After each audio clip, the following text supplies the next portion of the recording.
Hi friends, இன்றைக்கி நம்ம சேனலில் என்ன பார்க்க போகிறோன்னு பார்த்தீங்கன்னா, இன்றைக்கி காலையிலேருந்து ஒரு நியூஸ் வேர்ல்டு வைடில் செம்ம ட்ரெண்ட் ஆகிட்டு இருக்கு. ஸோ அதை பற்றி நம்ம சேனலில் இப்போ பார்ப்போம்.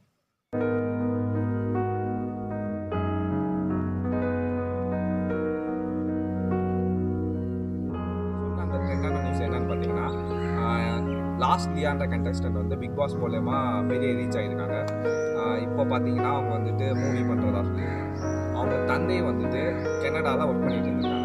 அவர் இன்னைக்கு காலையில் மாரடைப்பின் காரணமாக மரணம் அடைந்திருக்காரு. ஸோ அந்த நியூஸை பற்றி கொஞ்சம் டீட்டெயிலாக அவங்கள பற்றி சொல்லணும்னா, அவங்களோட நேட்டிவ் வந்துட்டு ஸ்ரீலங்காவில் வந்துட்டு அவங்க நியூஸ் பெரிய ஒரு சேனலில் நியூஸ் ரீடராக ஒர்க் பண்ணிட்டு வந்திருக்காங்க. அப்படி கண்டினியூஸாக ஒர்க் பண்ணிட்டு இருந்த டைமில் பிக் பாஸ் சீசன் 3 அப்படின்ற ஷோ மூலயமா அவங்கள வந்துட்டு ஒரு வாய்ப்பு கிடச்சிருக்கு. அந்த வாய்ப்பு மூலயமா நம்ம தமிழ்நாட்டுக்குள்ளே என்ட்ரி ஆனவங்க தான் லாஸ்ட்லியாக மாதிரி செஞ்சோம். அவங்கள பற்றி சொல்லணும்னா, கொஞ்சம் பெரிய லெவலில் ரீச் கிடைக்கணுன்றதுக்காக பிக் பாஸ் ஷோவில் என்ட்ரி ஆகிருக்காங்க. அதில் அங்கே பார்ட்டிசிபேட் பண்ண கண்டஸ்டன்ஸில் இவங்களும் கொஞ்சம் டஃப் கொடுக்குற லெவலில் வந்து கடைசி வரைக்கும் எலிமினேட் ஆகாமல் நம்ம சீசனில் இருந்துட்டு 3rd பிளேஸ் எடுத்தவங்க. லாஸ்ட்லியாக வந்துட்டு என்னதான் சீசன் 3ல் 3rd பிளேஸ் வரைக்கும் வந்திருந்தாலும் ஃபர்ஸ்ட் ஸ்டார்டிங்கில் சீசனோட ஸ்டார்டிங்கில் வந்துட்டு அவங்க இருந்தாங்கன்ற அடையாளத்தை வந்துட்டு அவங்களால எப்படி வெளிப்படுத்தணுன்றது தெரியாமல் இருந்தாங்க. ஸோ அப்போ வந்துட்டு அவங்க கொஞ்சம் அவங்க பேசுகிறத வச்சுட்டு மக்கள் வந்துட்டு கொஞ்சம் அவங்களோட தமிழுக்காக அவங்க கொஞ்சம் அட்ராக்ட் ஆனாங்க. தமிழ் மக்கள்கிட்ட வந்துட்டு ரொம்ப அட்ராக்ட் ஆனாங்க. ஸோ அந்த வச்சுட்டு அந்த பேஸை வச்சுட்டு அவங்களுக்கு ஃபேன் பேஜஸ்ன்ற நிறையா இது ஆரம்பிச்சு, இன்ஸ்டாகிராம் இருக்கட்டும், ட்விட்டராக இருக்கட்டும், ஏன் யூடியூப்லேயே நிறையா வீடியோஸ் பார்த்துருக்கோம், ட்ரால் வீடியோஸ், மீம்ஸ் வீடியோஸ்லாம் பார்த்துருக்கோம். ஸோ அது மூலயமா கொஞ்சம் பெரிய அவங்கள பற்றி சொல்லணும்னா, அவங்களோட நேட்டிவ் வந்துட்டு ஸ்ரீலங்காவில் வந்துட்டு அவங்க நியூஸ் பெரிய ஒரு சேனலில் நியூஸ் ரீடராக ஒர்க் பண்ணிட்டு வந்திருக்காங்க. அப்படி கண்டினியூஸாக ஒர்க் பண்ணிட்டு இருந்த டைமில் பிக் பாஸ் சீசன் 3 அப்படின்ற ஷோ மூலயமா அவங்கள வந்துட்டு ஒரு வாய்ப்பு கிடச்சிருக்கு. அந்த வாய்ப்பு மூலயமா நம்ம தமிழ்நாட்டுக்குள்ளே என்ட்ரி ஆனவங்க தான் லாஸ்ட்லியாக மாதிரி செஞ்சோம். அவங்கள பற்றி சொல்லணும்னா, கொஞ்சம் பெரிய லெவலில் ரீச் கிடைக்கணுன்றதுக்காக பிக் பாஸ் ஷோவில் என்ட்ரி ஆகிருக்காங்க. அதில் அங்கே பார்ட்டிசிபேட் பண்ண கண்டஸ்டன்ஸில் இவங்களும் கொஞ்சம் டஃப் கொடுக்குற லெவலில் வந்து கடைசி வரைக்கும் எலிமினேட் ஆகாமல் நம்ம சீசனில் இருந்துட்டு 3rd பிளேஸ் எடுத்தவங்க.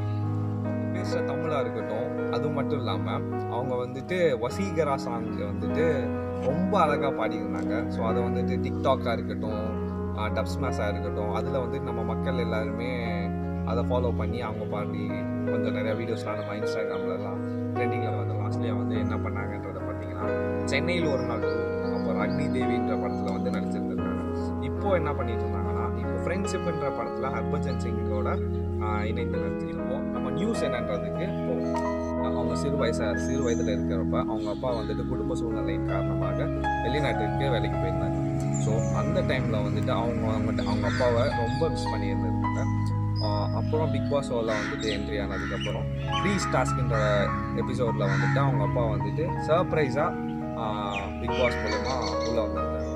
அந்த டைமில் அவங்களோட எக்ஸ்பிரஷன்ஸை வந்துட்டு 10 வருஷம் கழிச்சு அவங்க அப்பா பார்த்த எக்ஸ்பிரஷன்ஸை வந்துட்டு ரொம்ப காட்டி அவங்களோட அன்பை வெளிப்படுத்தி 2 பேரும் மிக சந்தோஷமாக இருந்ததை நம்ம வந்துட்டு அந்த எபிசோடில் வந்துட்டு நமக்கு தெரிஞ்ச ஒரு விஷயம்தான். லாஸ்ட்லியா ப்ளஸ் கவினோட இஷ்யூ வந்துட்டு ஓடிட்டு இருந்துச்சு. அவங்க அப்பா வந்தவொடனே அவங்க அன்பெல்லாம் காட்டி முடிச்சதுக்கப்புறம் இந்த இஷ்யூவை பற்றி பேசிட்டு இருந்தாங்க. என்னன்னு பார்த்தீங்கன்னா, நீ வந்த நோக்கம் வந்துட்டு எதுக்குன்றது உனக்கு தெரியும். ஸோ இந்த இஷ்யூஸ்லாம் வேணாம், உன்னோட நோக்கத்தை மட்டும் பார்த்துட்டு போ அப்படின்ற மாதிரி அவங்க பேசியிருந்ததையும் நம்ம வார்னிங் கொடுத்ததையும் பார்த்தோம். லாஸ்ட்லியோட தந்தையை பற்றின நியூஸ் வந்துட்டு அந்த லாஸ்ட் சீசன் அந்த எபிசோடோட நமக்கு எல்லாருமே மறந்துருப்போம், அவங்க அப்பா யாருன்றதையும் மறந்துடும். இன்றைக்கி காலையில் அவங்க வந்து கனடாவில் ஒர்க் பண்ணிட்டு இருந்தாங்க, நான் முன்னாடி சொல்லியிருந்தேன். ஸோ இன்றைக்கி காலையில் வந்துட்டு அவங்க ஒர்க்கிங் டைமில் மேசிவ் அட்டாக் வந்துட்டு இறந்துட்டாங்க. ஸோ அந்த நியூஸ் தான் இப்போதைக்கு நம்ம எல்லா சேனல்லையும் ட்ரெண்டிங் ஆகும். பிக் பாஸ் சீசன் 3ல் வந்துட்டு லாஸ்ட்லியாக என்ட்ரி ஆனதப்போ வந்துட்டு இயக்குனர் சேரனை பார்த்தோன்னே தன் தந்தை மாதிரியே இருக்குன்னு சொல்லிட்டு சொன்ன லாஸ்ட்லியாக வந்துட்டு அவங்களோட அன்பை வந்துட்டு அவர் மேலே வந்துட்டு அப்பான்னு சொல்லி காட்டியிருந்தாங்க. ஸோ அப்போலேருந்து அவங்கள சேரப்பான்னு சொல்லி கூப்பிட ஆரம்பித்தாங்க. ஸோ அவர் வந்துட்டு இயக்குனர் சேரன் வந்துட்டு லாஸ்ட்லியாவோட தந்தை மரணத்திற்காக தன்னோட ட்விட்டர் பேஜில் வந்துட்டு அவரோட கண்டோலன்ஸை தெரிவிச்சிருக்காங்க. ஸோ அதே மாதிரி அவங்களோட கோ கன்செஷன்ஸ் எல்லாருமே அவங்க அப்பாவோட கண்டோலன்ஸ் தெரிவிச்சிருக்காங்க. ஸோ நம்ம சேனல் மூலியமாக இப்போ நம்மளும் அவங்க அப்பாவுக்கு நம்ம கண்டோலன்ஸ். மீண்டும் அடுத்த வீடியோவில் அவங்க சந்திக்கிறோம். This is Aranram signing of.